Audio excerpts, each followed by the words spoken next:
Kaj pa, če prihodnost kmetovanja sploh ne vključuje polj? Izraelsko biotehnološko podjetje goji dragocene rastlinske sestavine v bioreaktorjih z namenom preoblikovati način, kako proizvajamo izdelke za zdravje, prehrano in celo farmacevtske izdelke.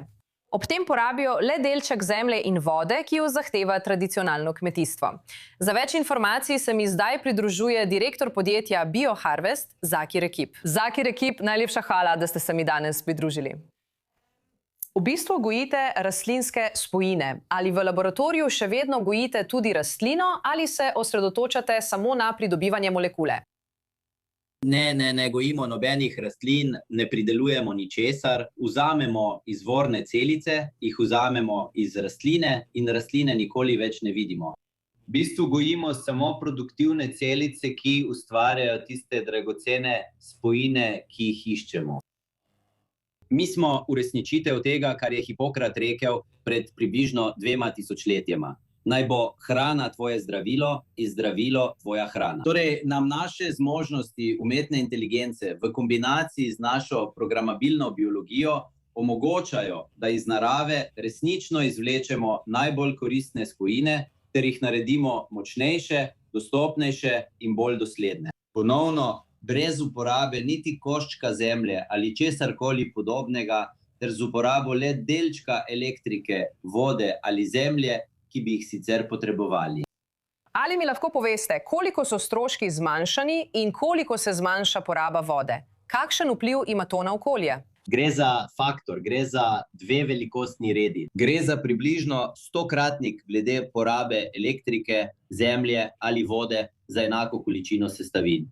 Torej, primerjamo jabolko z jabolkom. Pogledamo, koliko grozdja bi potrebovali, koliko vinogradov, koliko zemlje, koliko vode in koliko elektrike v primerjavi z enako količino sestavin, ki jih proizvajam. Gre za približno 100-kratnik.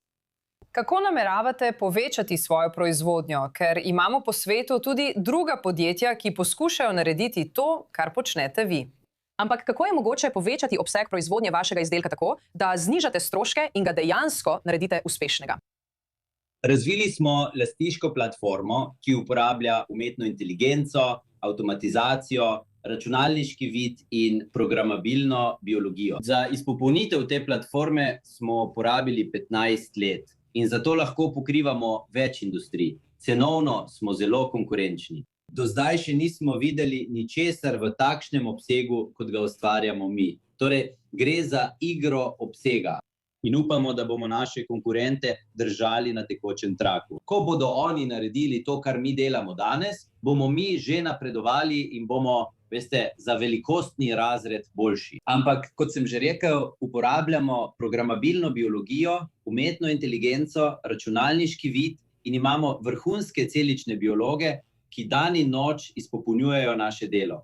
Osredotočeni smo samo na rastlinske celice. To je tudi ena od naših prednosti, da ostajamo osredotočeni na rastline. Povej mi več o svojih izdelkih, ker kot razumem, se osredotočate na ta prehranski dodatek iz grozdja. Kaj je to? Torej, to je pravzaprav samo en izdelek izmed mnogih, ki jih razvijamo. Smo tehnološka platforma, ampak naj se za trenutek osredotočim na vinjo. Vinja je komercialno ime tega izdelka, ki je odličen primer tega, kar imenujemo natančna botanika. Gre za sestavo na osnovi celic rdečega grozdja. Mimogrede, navdihuje ga francoski paradoks, ki je opažanje, da Francozi ohranjajo dobro zdravje srca in ožilja kljub bogati prehrani. To je korist povezana s polifenoli, ki jih najdemo v rdečem grozdju in rdečem vinu. Torej, kar naredimo mi, je, da dejansko gojimo celice, ki vsebujejo visoko koncentracijo teh polifenolov. Eden izmed njih je dobro znan resveratrol in mi ga povečamo. Naši bioreaktorji so sposobni povečati, zato lahko delujemo v velikem obsegu.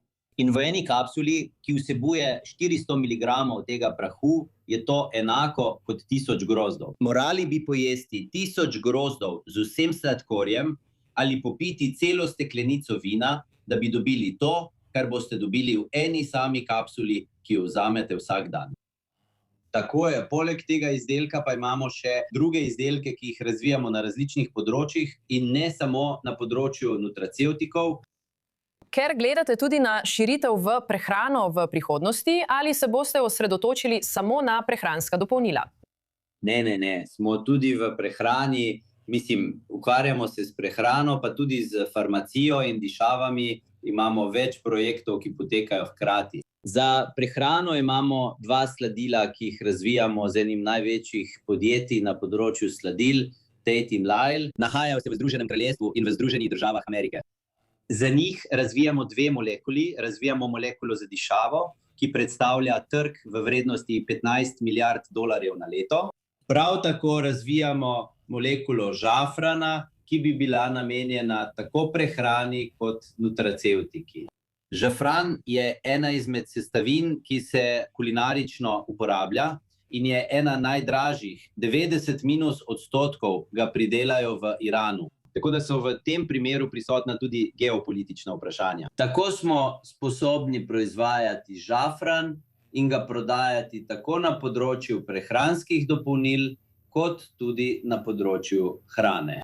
Generalni direktor podjetja BioHarvest, Zaki Rekip, hvala, da ste bili danes z mano. Hvala, da ste me povabili. Hvala.